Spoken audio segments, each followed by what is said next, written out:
একাধারে সূরা আলাকের প্রথম 5 আয়াত রাসূল সাল্লাল্লাহু আলাইহি ওয়াসাল্লাম তেলাওয়াত করলেন। মানুষকে সৃষ্টি করেছেন আলাক থেকে। আলাকটা কি? জমাট বাঁধা রক্তপিণ্ড। এভাবে করে প্রথম যখন আল্লাহর হাবিবের উপরে কোরআন মাজিদ নাজিল হয়, তখন নবীজি সাল্লাল্লাহু আলাইহি ওয়াসাল্লামের বয়স ছিল 40 বছর।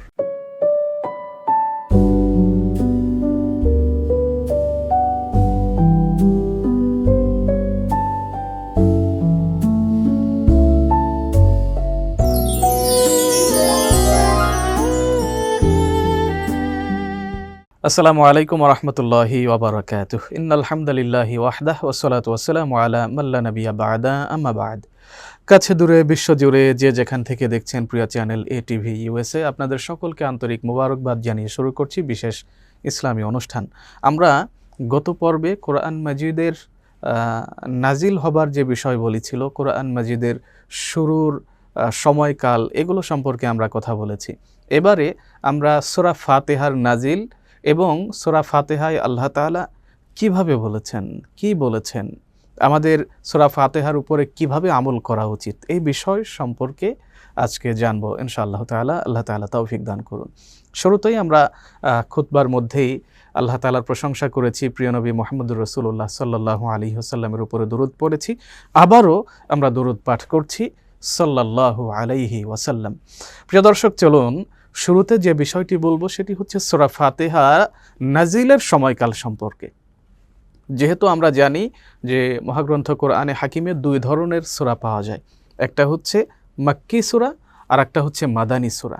তো মাক্কি সূরা এবং মাদানী সূরা, এই সূরাগুলোর মধ্যে পার্থক্য হচ্ছে রাসূল সাল্লাল্লাহু আলাইহি ওয়াসাল্লাম যখন মক্কায় অবস্থান করতেন, আর এই সময়টাতে প্রিয় হাবিবের উপরে যে সূরাগুলো অবতীর্ণ হয়েছিল সেগুলো মূলত মাক্কি সূরা, যেহেতু মক্কায় অবতীর্ণ হয়েছে। আর রাসূল সাল্লাল্লাহু আলাইহি ওয়াসাল্লাম যখন কাফের মুশরিকদের অত্যাচারে মক্কা থেকে হিজরত করতে বাধ্য হন, হিজরত করে মদিনায় চলে যান, তো এই হিজরত পরবর্তী যে সূরাগুলো হয়েছে, নাজিল হয়েছে, এই সূরাগুলাই মাদানী সূরা নামে পরিচিত। যেহেতু নামাজ যখন প্রিয় রাসূল সাল্লাল্লাহু আলাইহি ওয়াসাল্লাম পড়েছেন নবুয়তের পরে, তো ওই সময়টাতে সূরা ফাতিহা ছাড়া নামাজ পড়া হয়েছে এমন কোনো নজির পাওয়া যায় না। এরকম আরও বেশ কিছু বিষয় রয়েছে, যার কারণে তাফসীর কারকেরা তথ্য উপাত্ত গবেষণা করে নিশ্চিত হবার চেষ্টা করেছেন এবং আমাদেরকে জানিয়েছেন যে সূরা ফাতিহা মূলত হিজরতের পূর্বেই নাজিল হয়েছে এবং এটি মাক্কি সূরা, অর্থাৎ মক্কায় অবতীর্ণ হয়েছে। তো যেহেতু সূরা ফাতিহা মক্কায় অবতীর্ণ হয়েছে, তাই আমরা জানলাম যে এটি মাক্কি সূরা। কিন্তু প্রশ্ন আসতে পারে যে সূরা ফাতিহার শুরু থেকে শেষ পর্যন্ত কোথাও ফাতহুন শব্দের উল্লেখ নাই, অর্থাৎ ফাতিহা বা ফাতহুন এটা উল্লেখ নাই। তাহলে এই সূরার নাম কেন সূরাতুল ফাতিহা বলা হলো? আসলে ফাতহুন শব্দ থেকেই ফাতিহা বা ফাতিহাতুল কিতাব এই জাতীয় শব্দগুলো আমরা বলে থাকি। ফাতহুন মানে হচ্ছে উন্মুক্ত করে দেওয়া, সবার সম্মুখে খুলে দেওয়া। আর সূরা ফাতিহা নাজিলের মধ্য দিয়ে আল্লাহ রাব্বুল আলামিন মানুষকে উন্মুক্ত করে জানিয়ে দিয়েছেন, উন্মুক্ত করে দিয়েছেন। প্রথম কি উন্মুক্ত করেছেন?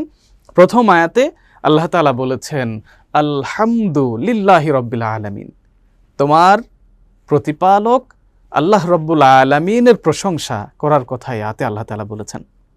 কাজেই যেহেতু এই সূরার মধ্যে শুরুতে আল্লাহর পরিচয় দেওয়া হয়েছে, আল্লাহর প্রশংসার কথা বলা হয়েছে, আল্লাহ তাআলার কাছে দোয়া করবার জন্য বলা হয়েছে, আল্লাহ তাআলা মানুষকে দয়া করেন সে কথা বলেছেন, আল্লাহ তাআলা বিচার দিনে একচ্ছত্র অধিপতি, তিনি একক মালিকানা, একক সত্ত্বাধিকারী, এই যাবতীয় সমস্ত কথা সংক্ষেপে তিনি বুঝিয়ে দিয়েছেন। এজন্য সূরাটির নামকরণ করা হয়েছে সূরাতুল ফাতিহা। এটা শুধু সূরাতুল ফাতিহা বা ফাতিহাতুল কিতাব নয়, বরং এটাকে সূরাতুশ শিফা বলা হয়, এরপরে এটাকে বলা যায় সূরাতুস সলাহ, এরকম অনেকগুলো নাম এই সূরার রয়েছে।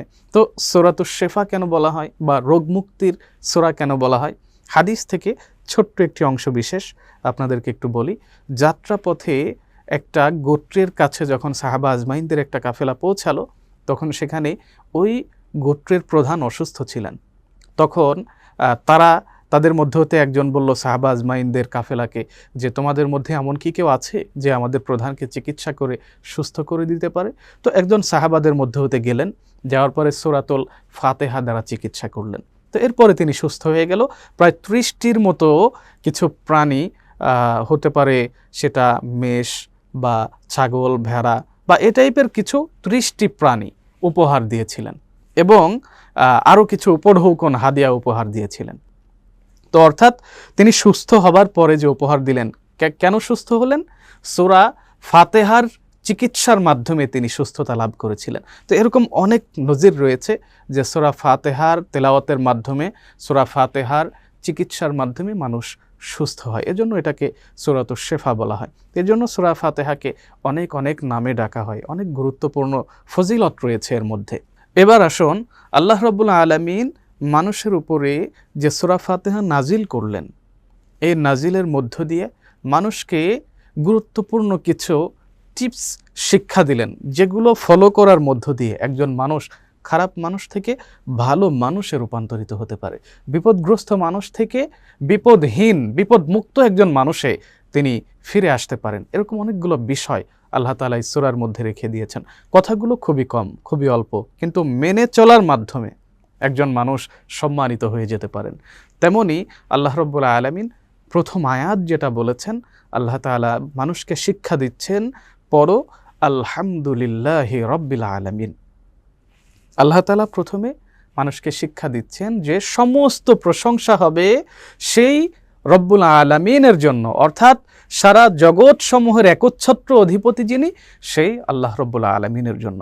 আল্লাহ তাআলা প্রশংসা করার জন্য আরও অনেক শব্দ রয়েছে, সেগুলো ব্যবহার করতে পারতেন, না করে হামদ শব্দ ব্যবহার করেছেন। এই হামদ শব্দ দ্বারা প্রশংসা করলে যতটা উৎকৃষ্ট বোঝানো যায়, আরবি ভাষায় বা বিশ্বে অন্য কোনো শব্দ দ্বারা প্রশংসা করলে এতটা উৎকৃষ্ট, উৎফুল্লভাবে প্রশংসা করা সম্ভব হয়ে ওঠে না। এজন্য আল্লাহ তাআলা হামদ শব্দ ব্যবহার করলেন, আলহামদুলিল্লাহি রাব্বিল আলামিন।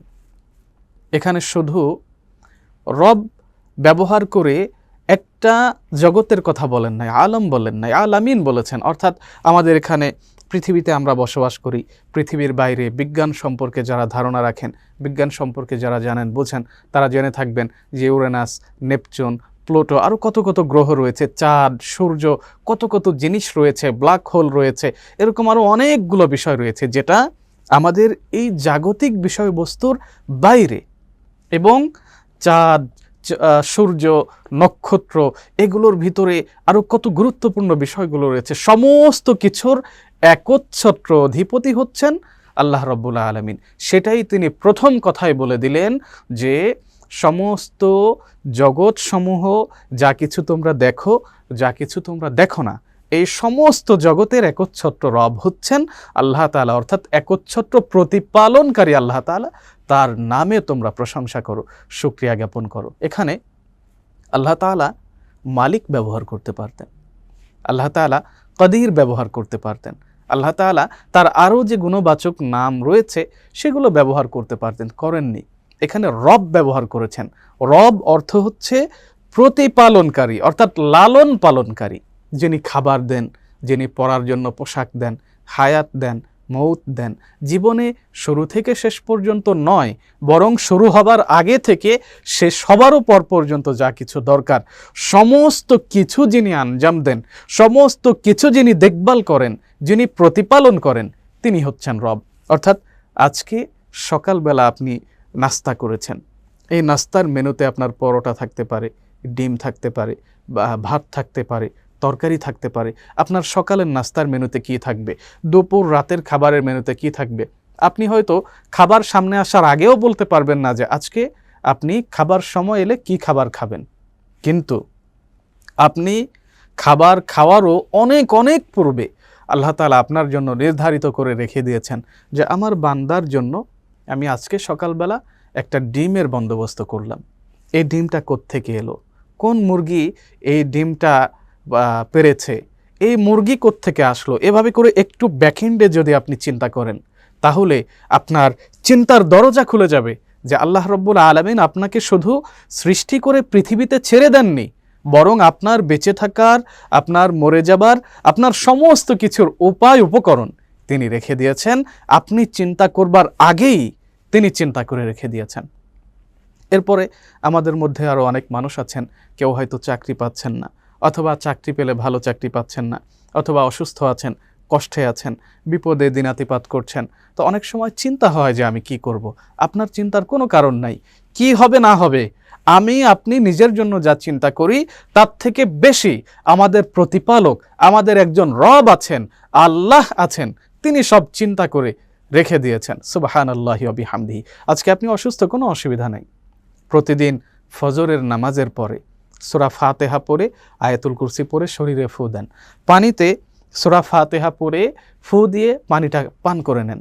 দেখবেন যে আপনার নিজের মধ্যে একটা প্রশান্তি কাজ করছে। এজন্য সূরা ফাতিহাকে সূরাতুশ শিফা বলা হয়। আপনার দুশ্চিন্তার কোনো কারণ নেই।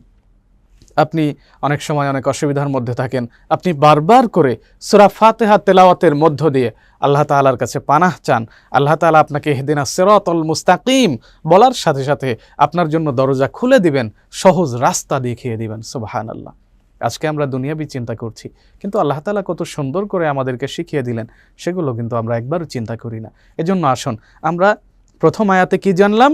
আল্লাহ তাআলা বান্দাদেরকে বলছেন যে বান্দা, আমি তোমাদের লালন পালনকারী, শুধু তোমাদের না, সারা জগৎ সমূহ যা কিছু আছে তোমাদের জানতে অজান্তে সব কিছুর লালন পালনকারী। অতএব আমার কাছে ফিরে আসো, আমার প্রশংসা তোমরা করো। এ কথা আল্লাহ তাআলা বললেন। দ্বিতীয় আয়াতে আল্লাহ তাআলা বলছেন আর রহমানির রহিম। এখানে আল্লাহ তাআলা রহমান রহিম দুইটা শব্দ ব্যবহার করেছেন একই সাথে। আল্লাহ তাআলা কিন্তু চাইলে শুধু রহমান অথবা শুধু রহিম যে কোনো একটা শব্দ ব্যবহার করতে পারতেন। যেহেতু দয়ালু ও দয়াময় দুটি শব্দ একই, প্রায় কাছাকাছি শব্দ, যে কোনো একটা শব্দ ব্যবহার করতে পারতেন, কিন্তু ব্যবহার করেননি। কেন করেননি?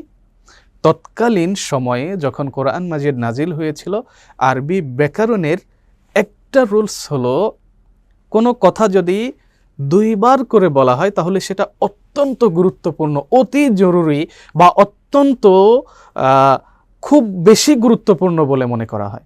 তো এই জায়গা থেকে আল্লাহ তাআলা রহমান রহিম দুটি শব্দ, দয়ালু দয়াময়, একই সাথে ব্যবহার করেছেন। এর মানে হলো আল্লাহর থেকে বেশি দয়া করে, আল্লাহর থেকে বেশি রহম করে, আল্লাহর থেকে বেশি খেয়াল রাখে, বেশি ভালোবাসে এমন আর কেউ পৃথিবীর জমিনে, আসমানে কোথাও আপনি খুঁজে পাবেন না।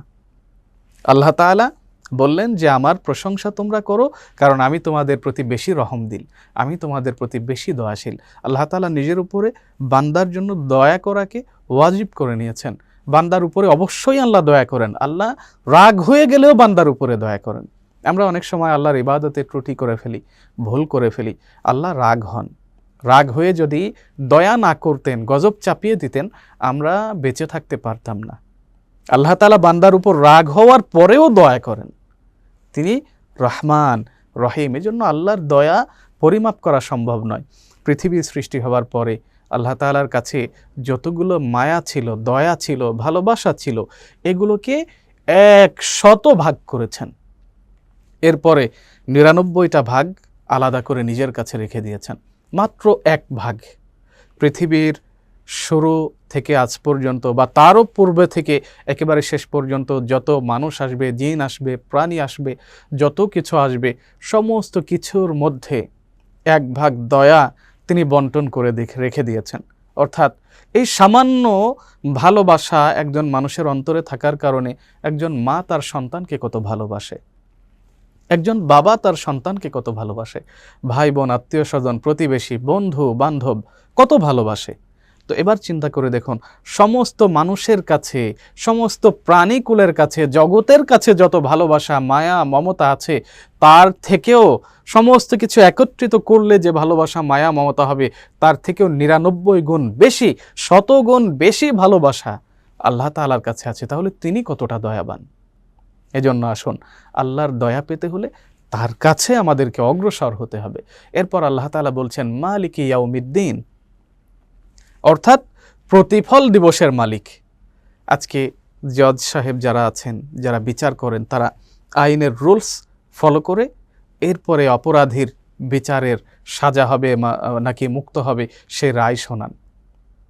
আল্লাহ তাআলার কাছে বিচার দিবসের দিনে এরকম বান্দারা হাজিরা দিবে।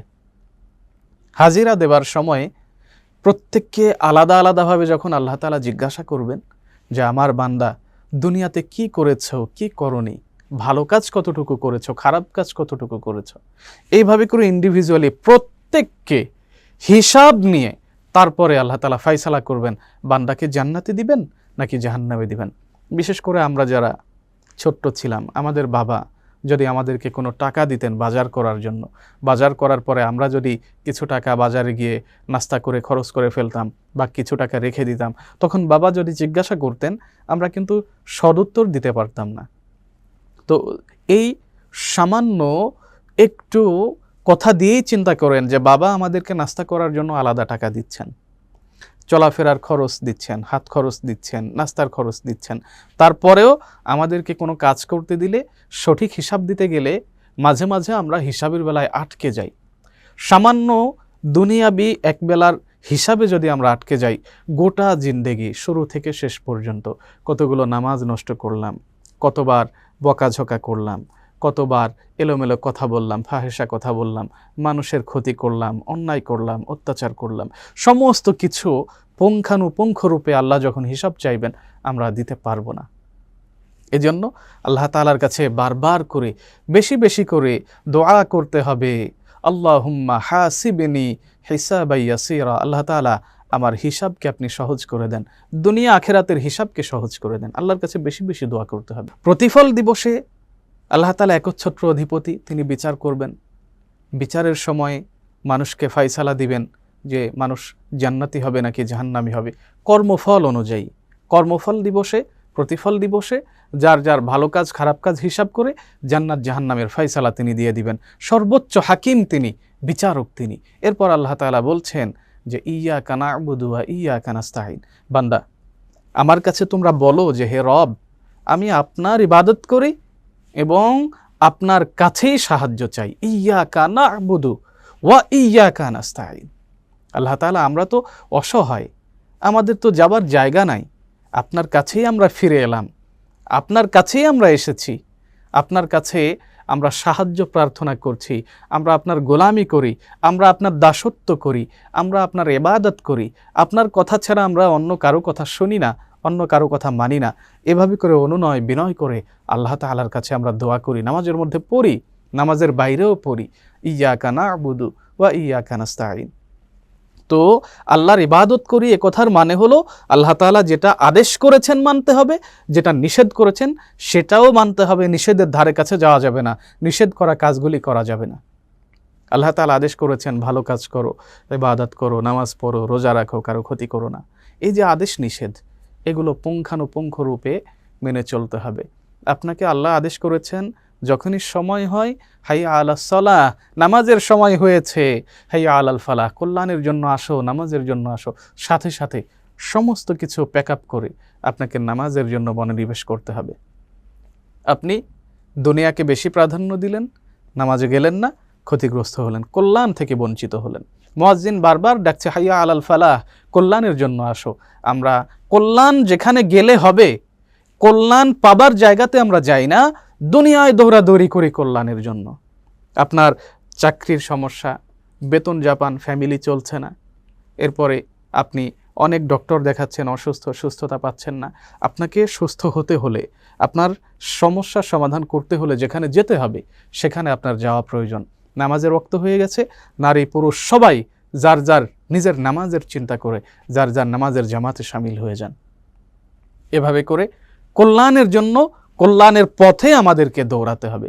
এরপর আল্লাহ তাআলা বলছেন বান্দা আমার কাছে তুমি সহজ সরল রাস্তা চাও, ইহদিনাস সিরাতাল মুস্তাকিম, ইয়া রব আমাদেরকে সহজ সরল রাস্তা আপনি দেখিয়ে দেন, যে রাস্তায় গেলে আমরা বিপথগামী হব না, যে রাস্তায় গেলে অসুবিধায় পড়ব না, জাহান্নাম থেকে বাঁচতে পারবো, ক্ষতি থেকে বাঁচতে পারবো, দুনিয়ায়ও বাঁচতে পারবো, আখিরাতেও বাঁচতে পারবো, সেই রাস্তা আপনি আমাদেরকে দেখান। সেই রাস্তা কি? ইহদিনাস সিরাতাল মুস্তাকিম, সহজ সরল রাস্তা, যে রাস্তায় কোনো চিন্তা নাই, কোনো ভয় নাই। এর সাথে সাথে আমরা আরও আল্লাহ তাআলার কাছে বলছি সিরাতাল্লাযীনা আনআমতা আলাইহিম গায়রিল মাগদুবি আলাইহিম ওয়ালাদ-দাল্লিন। আল্লাহ তাআলা কি বলছে যে আল্লাহ তাআলা সেই রাস্তা আমাদেরকে দেখান যে রাস্তায় আপনার প্রিয়জনেরা চলেছেন, আপনার প্রিয়জনেরা যে রাস্তা দিয়ে হেঁটেছেন, এবং সেই রাস্তা আমাদেরকে দেখাবেন না যে রাস্তা ছিল ইহুদি নাসারাদের রাস্তা, যে রাস্তা ছিল গায়রে মাগদুবদের রাস্তা, যারা পথভ্রষ্ট, এই গায়রে মাগদুব যারা, তাদের রাস্তা আমাদেরকে দেখাবেন না, যারা আপনার বিরোধিতা করেছে, ভুল করেছে, ইহুদি নাসারা হয়ে গেছে, যারা আপনার দিন থেকে বের হয়ে গেছে, যারা ইসলামকে মেনে নেয় নাই, যারা খ্রিস্টান হয়েছে, যারা হিন্দু বৌদ্ধ হয়েছে, অর্থাৎ যারা এক কথা ইসলামকে যারা মেনে নেয়নি। আমি এখানে কয়েকটা ধর্মের কথা উল্লেখ করেছি, কাউকে কষ্ট দেওয়ার উদ্দেশ্য নয়, বরং মুসলমান ভাইয়েরা যারা আছেন তাদেরকে বোঝানোর স্বার্থে। এজন্য আপনি যখন আল্লাহর কাছে আত্মসমর্পণকারী হবেন, সেখানে অবশ্যই পরিপূর্ণ কাজগুলো এককেন্দ্রিক হতে হবে, আল্লাহ কেন্দ্রিক হতে হবে। যেই কাজ আল্লাহ নিষেধ করেছেন সেই কাজ আপনি করবেন না, যেই কাজ আল্লাহ করতে বলেছেন সেই কাজই করবেন, আর আল্লাহর কাছে সাহায্য চাইবেন, আল্লাহ তোমার দিনের পথেই আমাকে রাখো। যারা পথভ্রষ্ট হয়ে গেছে, দিন বোঝে না, হেদায়েত শূন্য হয়ে গেছে, যাদের কাছে হেদায়েত নাই, তাদের পথে আমাকে পরিচালিত করো না। এবং সূরা ফাতিহার শেষে আমিন শব্দটা যদিও কোরআনের আয়াতের অন্তর্ভুক্ত না, কিন্তু এটা বলা সুন্নাহ, কারণ সূরা ফাতিহা তো একটা দোয়া, আর আমিন মানে হচ্ছে আল্লাহ তাআলা আপনি কবুল করে নিন। তো আমরা সূরা ফাতিহা পড়ে আল্লাহর কাছে দোয়া করলাম, আল্লাহর কাছে চাইলাম আল্লাহর মহানুভবতা, আল্লাহর দয়া, আল্লাহর দান সব কিছু আমাদের প্রতি যে বিস্তৃত, এটা জানলাম, আল্লাহর কাছে দোয়া করলাম, চাইলাম, দোয়া করার পরে আমিন বললাম, অর্থাৎ আল্লাহ তাআলা আপনি কবুল করুন। তো এই হচ্ছে মহাগ্রন্থ কোরআন মাজিদের প্রথম যে সূরা রয়েছে, সূরাতুল ফাতিহা, এটার সংক্ষিপ্ত সার সংক্ষেপ আমরা জানবার চেষ্টা করলাম। আল্লাহ রাব্বুল আলামিন আমাদের জীবন থেকে ভুল ত্রুটি গুনাহ এগুলো মুছে দিন, এবং জীবনের শেষ মুহূর্ত পর্যন্ত দিন বুঝে পালন করার তৌফিক দান করুন।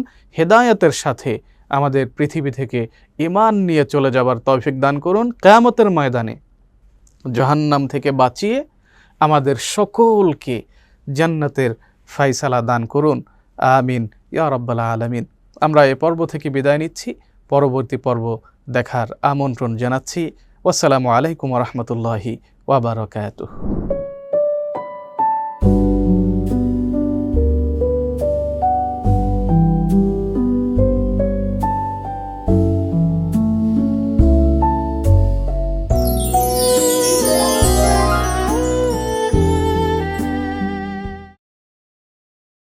ATV USA, বিশ্বজুড়ে বাঙালিয়ানা।